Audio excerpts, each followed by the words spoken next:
Ay, may adlaw sa tanan, magluto dito karon og crispy sisig. Ito sang lata niya itong kuan, karne. Juice ni siya, kuan, pangas baboy.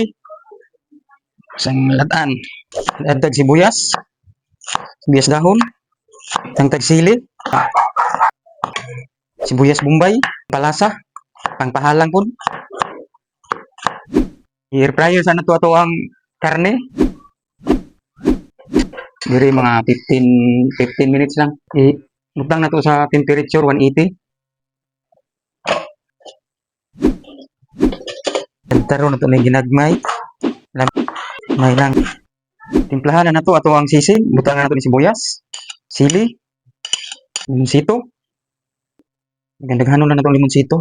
Huwag ni siya magpalami. Tangtag bitsin, minta, tuyo. Kamay lang. Mix lang na to. Shout out din sa mga kaubanan din sa DMS.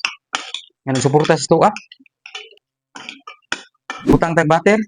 Kapit na mahilis. Butang na na to ato ang sisig. Tingog-tingog na siya.